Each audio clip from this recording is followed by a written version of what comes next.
Oke guys, di video kali ini gue bakal bahas 10 kesalahan berbahasa Inggrisnya orang Indonesia yang sering banget gue temuin di kehidupan sehari-hari sebagai guru bahasa Inggris gitu.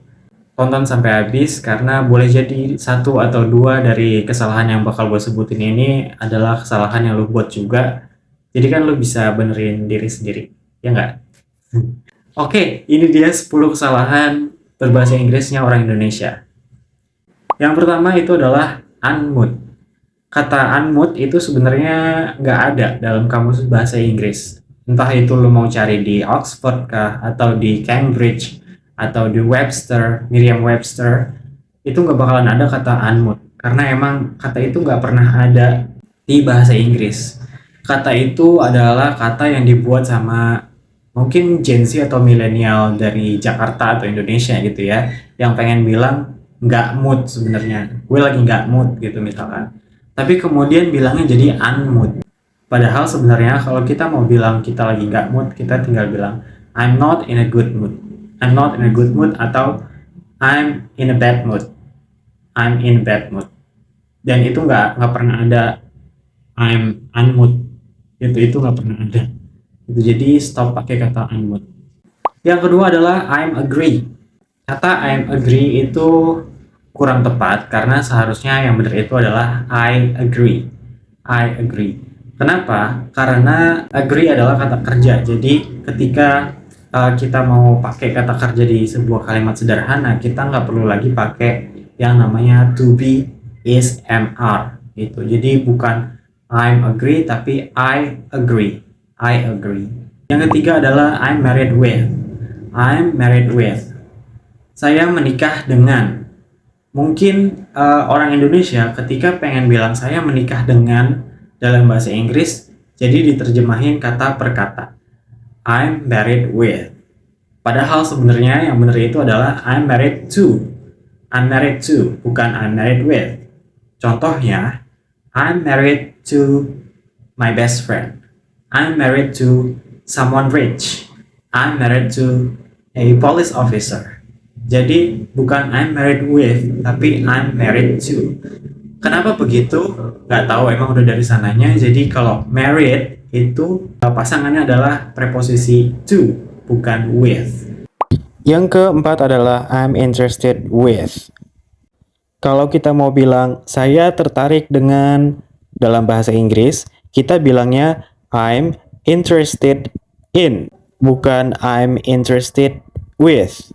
Contohnya, I'm interested in your offer to work in your company. Saya tertarik dengan tawaran Anda untuk bekerja di perusahaan Anda. Yang kelima, ini adalah kesalahan pengucapan. Jadi gue pengen nanya sebelumnya, apa bahasa Inggrisnya masjid? Kalau misalkan lu bilang mosque, mosque, selamat Anda sesat. Padahal seharusnya kata itu dibaca mosque, mosque, mosque. Jadi kayak ada kol-kolahnya di akhir, mosque, ada nya gitu, bukan mosque.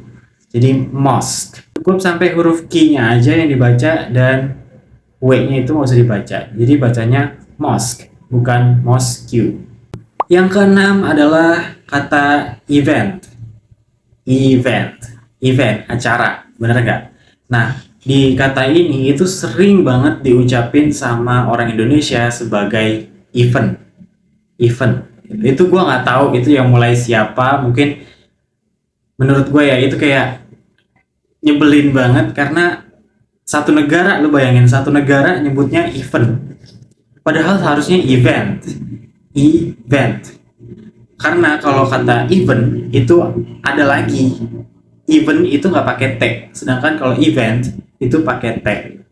Event itu artinya bahkan, sedangkan event itu artinya acara atau kegiatan atau ya yang berkaitan dengan hal itulah. Jadi itu dua kata yang berbeda, sedangkan orang Indonesia itu kebanyakan nyebutnya event. Dan itu bikin gue frustrasi sih, karena udah dibenerin pun tetap aja bacanya event-event. Yang ketujuh adalah just a reminder. Just a reminder. Mungkin emang budaya kita kali ya, kita suka ngingetin orang gitu, kita suka mengingatkan orang untuk berbuat baik gitu, berada di jalan yang lurus gitu. Terus kita sering bilang kayak gini, sekedar mengingatkan gitu, sekedar mengingatkan. Nah, entah bagaimana ada beberapa orang yang pengen bilang sekedar mengingatkan itu di bahasa Inggrisin gitu. Padahal sebenarnya orang Barat atau orang Inggris, orang Amerika gitu ya, mereka nggak suka ngurusin kehidupan orang lain. Mereka nggak suka bilang ke orang lain sekedar mengingatkan gitu. Mereka nggak suka kayak gitu. Mereka sangat individualis dan mereka ngurusin urusannya mereka sendiri. Jadi kesalahannya itu ada dua ya. Yang pertama, budaya sekedar mengingatkan itu nggak ada di English speaking countries kayak Inggris atau Amerika karena mereka punya sifat yang individualis. Terus yang kedua adalah kesalahan grammar, karena seharusnya bukan just to reminder, tapi just to remind you, just to remind you, atau kalau mau as a reminder, sebagai pengingat. Sedangkan kalau hanya untuk mengingatkan, just to remind you, hanya untuk mengingatkan kamu. Begitu, karena mengingatkan itu adalah sebuah kata kerja kan, bukan sebuah kata benda. Sedangkan reminder itu baru kata benda. Reminder artinya pengingat, sedangkan remind artinya mengingatkan. Jadi yang benar adalah just to remind you atau as a reminder, sebagai pengingat. Yang kedelapan adalah hidden gem. Ini kata yang baru, ini frasa yang baru muncul akhir-akhir ini sih sebenarnya.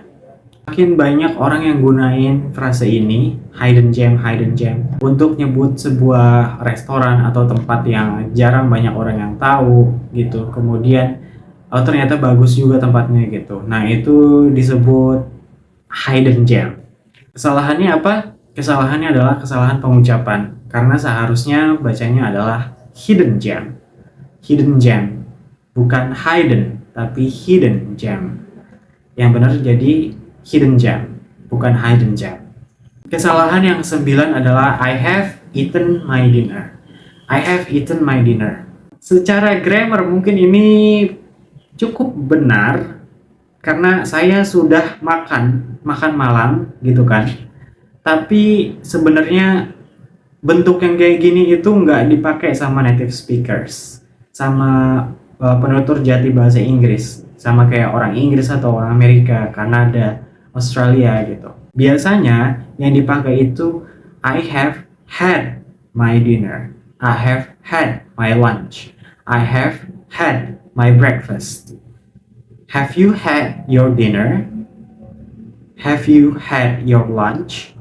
Gitu. Jadi kita nggak pakai kata eat atau eaten, tapi sebagai gantinya kita pakai kata have atau had. Yang ke-10 adalah join with us. Bergabunglah bersama kami gitu. Padahal sebenarnya yang benar itu adalah join us. Tanpa ada kata with. Jadi kata with-nya itu dibuang aja dan langsung diganti sama join us. Dan itu dia 10 kesalahan bahasa Inggris orang Indonesia. Semoga dari kesalahan-kesalahan ini kita bisa belajar bahasa Inggris dengan lebih baik. Okay, thank you so much for watching. I'll see you again in another video. Bye.